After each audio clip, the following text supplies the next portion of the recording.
Good afternoon, Bryan College Station. Welcome to the Beliucci Hour Lunch live on Sports Radio 1150 The Zone 102.7 FM. I'm your host, Ryan Broniger. We are here at the Tap on Harvey Road, as we are every Monday and Thursday, to talk all things Aggie sports and Aggie athletics. If you're driving around looking for a place to come grab lunch, come check out the Tap's great lunch menu, $8.49 specials up and down the menu, all good items, something that you can really get you through your day here at the Tap. Don't forget, right here tonight on the stage, karaoke. Wednesday nights, piano bar, and now on Tuesdays and Fridays for the foreseeable future in the spring. The Tap will have crawfish starting at 6 o'clock, like I said, on Tuesdays and Fridays.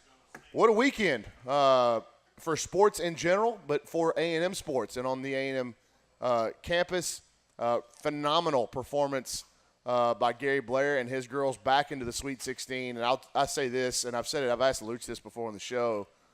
I mean, when you start looking at Gary Blair's tenure or just the history of women's basketball at Texas A&M, where do you rank Kennedy Carter all time with still a season to play? She is 2 seasons to play. 2 seasons to play. She is already etching her name amongst the all-time greats: Sid Colson, Daniel Adams, Sid Carter, all those girls that helped A&M win that national championship team. But Kennedy Carter with a huge three-pointer late.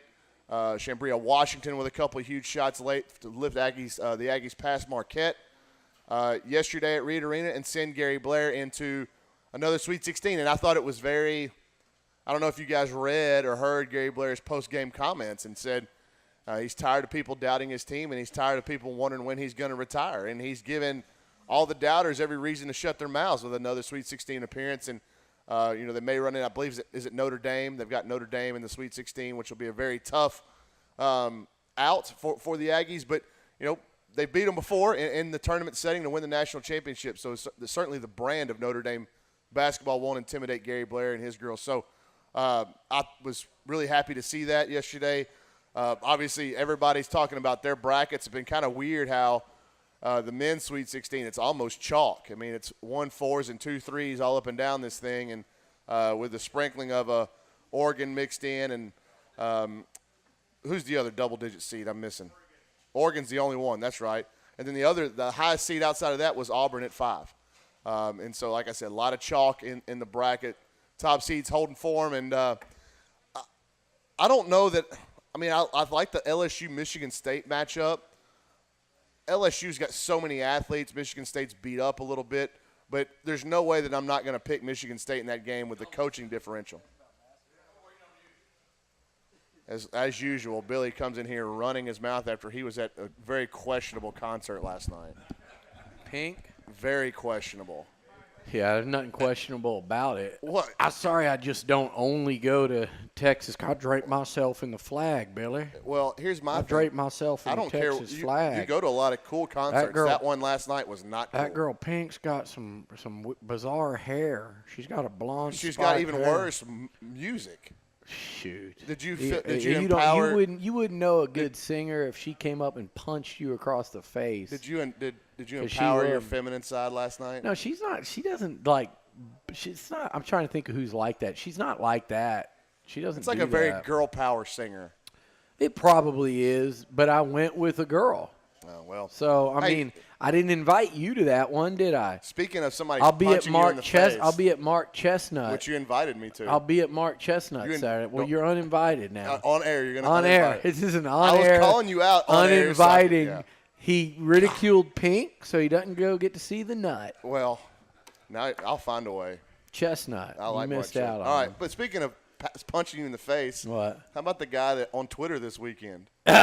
I mean, there's this new thing with these Longhorns. If you see Beliucci in public, can somebody please punch him in the face and knock your crooked eye straight? I didn't know you had a crooked eye. That's what somebody asked me. They were like, do you have a crooked eye? Apparently so. I guess so. I think when I get drunk, sometimes I'll get a case. Leone gets it too. We always joke about it. You get like like a lazy eyebrow, not the eye. Every time these Longhorn fans challenge you to a fight, I always like to give them tips on how, if you see him, here's what you do. Here's his weak spots. Yeah, because you've seen. But I don't understand, how this has become a thing where these Longhorns, they're saying I've got a real punchable face and that they want they want It's always people, somebody else to punch. Last week it was they should pull up. This week this guy was like, knock my crooked eye straight. It's going, I guess I need to have my head on a swivel. But it's never the guys for the local tweeting at you. authorities Yeah. listening, if you see me, out and about with friends and someone running up on me, you know what's happening. It's Twitter tough guy. But Here he comes. There's part of me that would welcome the attempt. I'm not gonna lie. It's always the guy with he's got no Twitter picture, and his name is like "You-Tex Longhorn Forever." Well, there'd be a lot of pin up like for Aggies everywhere. Not for Aggies, just everyone like these guys on social media that just there's no recourse or consequence for what they do or say.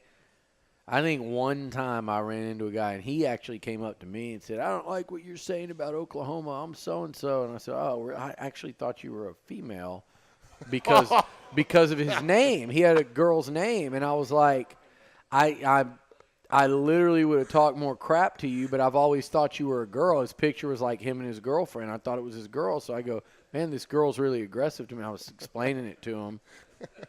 Annie Kuntz and them were there, and I said, because I was like, "I'm trying to enjoy some time with my friend. I don't like you or respect you at all, so I just want you to know that. And then what else do you have to say?"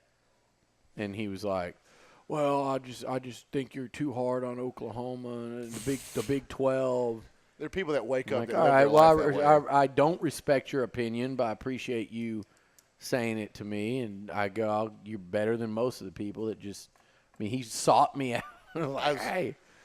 When I see people do that to you, I audibly laugh wherever I'm at. I also said you might want to step off this curb and take a step back away from me first, because he was like he was the size of this cup.